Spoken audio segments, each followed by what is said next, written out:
ये है हिंदुस्तान में मोटरसाइकिलिंग का आज।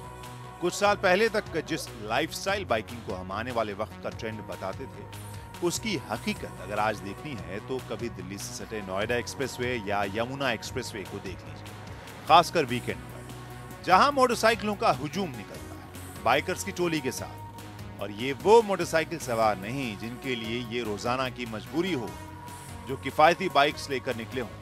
इन सड़कों पर आमतौर पर जो झुंड दिखते हैं वो शौकीनों के, जो महंगी प्रीमियम बाइक्स लेकर अपनी रोजमर्रा की जिंदगी से अलग वीकेंड पर लंबी राइड्स के लिए निकलते हैं।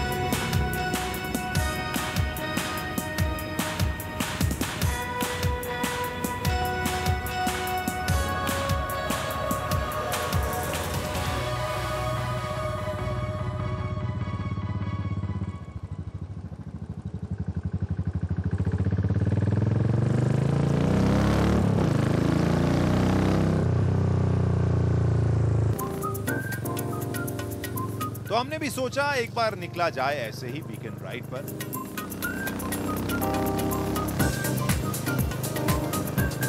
और इसके लिए हम सवार हुए कुछ खास मोटरसाइकिल्स पर, जो हमारे साथियों के लिए पहली प्रीमियम बाइक, जो आम बाइक से ज्यादा ताकतवर हो, चाहे थोड़ी सी एक्स्ट्रा कीमत ना उसके लिए क्यों ना देनी पड़े। वैसे इन बाइक्स को चलाने के लिए हमने एक बहाना भी खोजा था। वो बहाना थी नई बनेली TNT 600i, वो बाइक जिसे हमने पहली बार चलाया।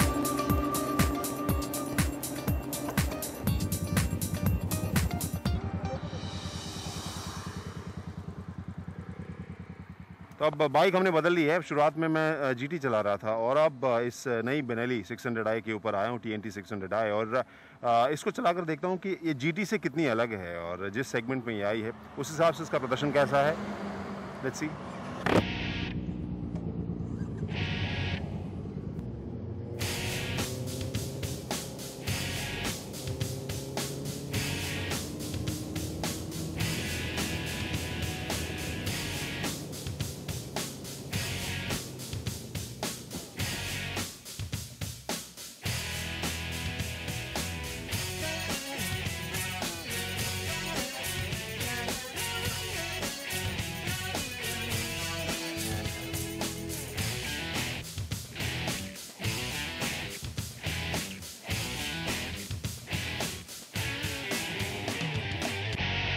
चलिए, तो 600i तो हमने चला ली है, साथ में आज का एक बहुत ही स्पेशल राइड भी हो गया। और हमारे सारे जो मित्र हैं, हमारे जो साथ के राइडर्स हैं, उनसे हम सबसे पहले तो जानना चाहेंगे कि ये कुछ साल पहले तक इस तरह की राइड हम बहुत कम देखते थे। और जिस तरह का इंफ्रास्ट्रक्चर, जो सड़क बन गई है, अभी जब मैं यहाँ रुका था, हम लोग यहाँ रुके थे, उस तब से लेकर अभी तक कम से कम 5-6 ग्रुप आके गुजर चुके होंगे। अलग अलग ट्रायम्फ की अलग, डुकाटी की अलग, हार्लीज की अलग, सबका अपना अपना ग्रुप यहाँ पर आता हुआ दिखाई दे रहा है। कितना चेंज हो गया प्रताप सर?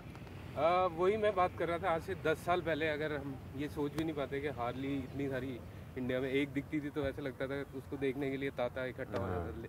लेकिन अब इतनी है कि ऐसा दिल कर रहा है कि किसको देखें।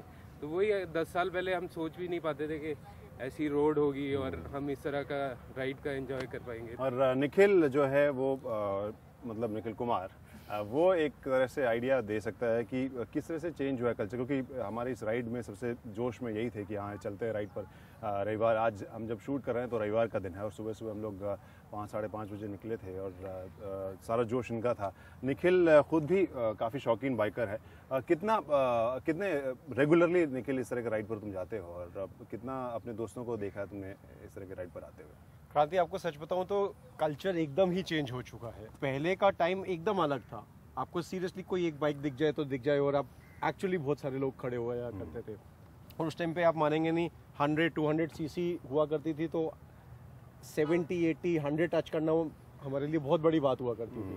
बट आज के डेट में जब आप इतनी सारी हार्लेज और सबको देखते हैं और 140 और उस पर क्रूज कर रहे होते हैं, बहुत आराम से चला रहे होते हैं, thanks to the government of course के ऐसा रोड स्टाइल वगैरह बन गया है। निखिल, नाज के पास जाने से पहले एक और चीज़ जो मैं नोटिस किया है, आज सुबह से जितने मैंने अपने कम से कम 200-300 बाइक्स तो देखी होंगी और सभी ने बढ़िया से सेफ्टी गियर्स पहने हुए थे, विच इज़ वेरी इंपॉर्टेंट। जो हमें लगता है कि वो मैंने देखा है। अब रफ्तार को भी 12 साल हो गए, जिस तरह से कल्चर सेफ्टी को लेकर बेहतर हुआ है वो काफ़ी इंप्रेसिव है। मेरा एक फ्रेंड क्रांति में बताऊंगा, वो उनका भी बाइक का ग्रुप है, तो वो मुझे बता रहे थे कि उनके किसी ने बोला नहीं है रूल, पर उनका एक कल्चर ऐसा है, वो बोलते हैं कि अगर आप इक्विपमेंट राइड इक्विपमेंट के साथ नहीं है तो बोलते हैं हम राइड नहीं करेंगे, तो ये कल्चर भी है। यहाँ पर 2 बाइक्स निखिल की है, यहाँ GT और TNT 600i जो एक इनकी नई बाइक है।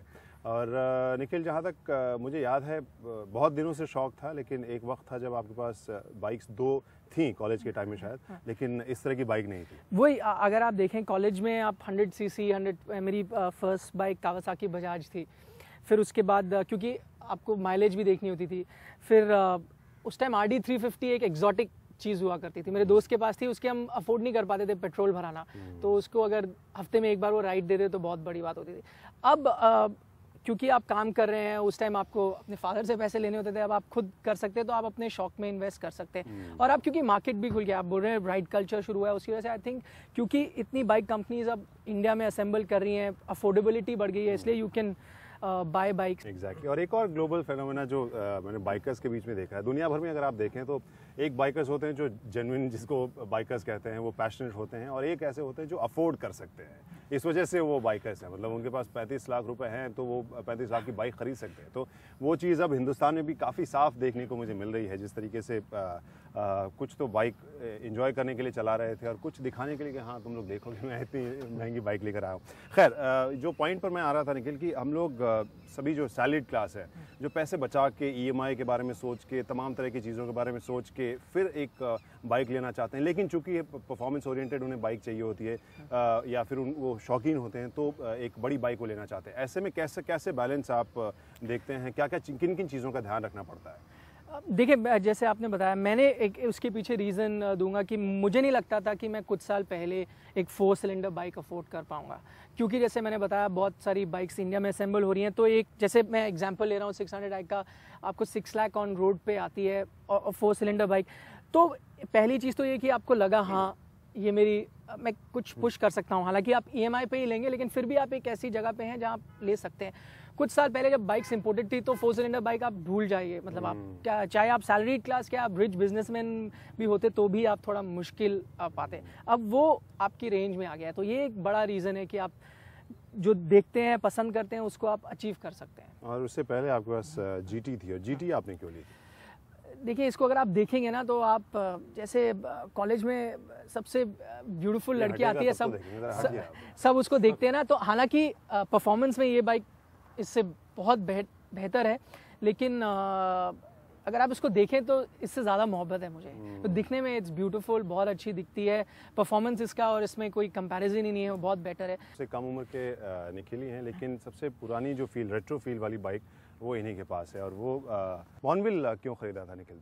ये आपको सिटी के हिसाब से बहुत अच्छा फील देती है, आप इसको बम्पर टू बम्पर बहुत आराम से चला सकते हैं। और जब आपने चुना है इसको, तो इस तरह के मोड वाले और भी अब ऑप्शंस आ गए हैं आपके पास, तो आप क्या क्या चीज़ें देखकर आपने इसको चुना? मेरे पास 100 सीसी था, 250 था, 350 था, 500 था, तो I wanted to upgrade. So 865 बहुत अच्छा सीसी था from that segment to upgrade. फिर उसके बाद प्राइस बैंड, यस, अच्छा खासा उतने प्राइस में, इतना बड़ा इंजन, इतने कॉम्पैक्ट साइज में, इतना रिफाइंड इंजन आपको और किसी में, मतलब बाकी इटालियन बाइक शोरूम में आपको मिलना थोड़ा सा टफ हो जाएगा। प्रताप सर, एक चीज़ हम समझना चाहेंगे, आप कहीं ना कहीं पर्सनालिटी से भी एक जो बाइक चूज़ करते हैं, ये एक ऐसी डुअल पर्पस टाइप की एडवेंचर बाइक है, और आप खुद भी एक ऐसे एज ए पर्सनालिटी पहाड़ से आप आते हो, और उस तरह के रास्ते ने अलग अलग मुश्किल रास्ते आपको पसंद हैं, और वहाँ के लिए शायद ये ड्यूक फिट थे, या क्या वजह थी आपने इसको लिया? एक्चुअली अभी आप इंडिया में देखेंगे, यहाँ पे हर तरह की बाइक्स, हर तरह के लोग, कुछ ऑफ रोडिंग करने वाले हैं, कुछ स्ट्रीट बाइकिंग करने वाले हैं। तो मेरा कुछ जो शौक है वो रेसिंग और इस तरह का है। तो और ये जो बाइक आई है, मैंने काफ़ी सालों बाद RD 350 के बाद, ये मेरे ख्याल से 15 साल बाद मुझे कोई बाइक नहीं अच्छी लगी, और बाकी बाइक्स मैं अफोर्ड नहीं कर पाता था। तो ये काफ़ी टाइम बाद बाइक आई है जो अफोर्ड कर सकते हो और अपनी क्लास में मतलब बेस्ट है। एक और चीज़ आप तीनों से पूछना चाहूँगा, जैसा मैंने कहा कि हम लोग सैलरीड क्लास अगर इस तरह की बाइक्स लें तो बहुत ज़रूरी है कि मतलब एक रिस्क रहता है दिमाग में कि ले तो लूँ मैं, बाद में मेंटेन करना तो मुश्किल नहीं होगा, उसमें क्या चीज़ ध्यान रखनी पड़ेगी? हाँ, मेरे को थोड़ा सा ये कंसर्न था, बट आप मानेंगे नहीं, the first service was at 1000 kilometre. उसके बाद सर्विस सेंटर पे उन्होंने कहा कि आप इसको 12 से 12,000 चलाइए, आपको कोई प्रॉब्लम नहीं है। ठीक तो है। आप और मान लो गड़बड़ी हो, सॉरी, मान लो अगर गड़बड़ी हो तो फिर रिस्पांस टाइम कैसा था उनका? अच्छा था, अच्छा डिसेंट था। और जीटी और इसकी अगर बात करें तो स्टाफ और उनका एटीट्यूड और आई थिंक रॉयल एनफील्ड आपको पता है सर्विस कहीं पे भी हो सकती है, हालांकि ये जीटी थोड़ी प्रीमियम है लेकिन मेजॉरिटी चीज़ें सेम ही है, तो कहीं पे भी आप करा सकते हैं, सर्विस सेंटर्स की कमी नहीं है। हाईवे में भी प्रॉब्लम हो जाए तो लोकल मैकेनिक भी जानता है कि उसके इंजन को क्या लेकिन करना इससे है। बिल्कुल उलट वो बेनेली है, अब क्योंकि बेनेली नई है तो मैंने अभी एक्सपीरियंस नहीं किया है कि क्या होगा, बट मैं काफ़ी रिव्यूज़ पढ़ा था। ये लॉन्च ही अभी इंडिया में नहीं हुई है, तो डीएसके जो पूना बेस्ड कंपनी है उन्होंने टाई अप किया है, उन्होंने ये अब हर जगह खोला है, बल्कि एक मुझे कार्ड दिया है अब कि within 500 kilometres to the nearest जो भी उनका स्टेशन है, आप अगर आपको कोई प्रॉब्लम होती है फ्री ऑन कॉल वो आएंगे करेंगे। और अब मैं देख रहा हूँ इन्होंने सेंटर्स स्टार्टिंग मतलब नॉर्थ, सबसे नॉर्थ मोस्ट हो गया आपका चंडीगढ़ में, सबसे साउथ है कोची में, और उसके बीच में हर बड़े टाउन में अभी सेंटर्स उनके खुल चुके हैं, सर्विस सेंटर। तो वो है, हालांकि मुझे लगता है अभी भी टाइम लगेगा। फॉरेन बाइक्स आपको पता है कोई मेजर इशू हो जाए तो पार्ट्स इनको इटली से मंगाने पड़ते हैं। तो हो गई, राइड भी हो गई और बातचीत भी हो गई, और कुछ प्रैक्टिकल मुद्दे हैं जिनके बारे में हिंदुस्तानी बाइकर्स जो अपने पैसे जमा करके ईएमआई के ऊपर इस तरह की प्रीमियम बाइक लेने की सोच रहे हैं उनके ऊपर भी चर्चा हो गई। अब बारी है आगे बढ़ने की अगली कहानियों की तरफ रफ्तार में आज।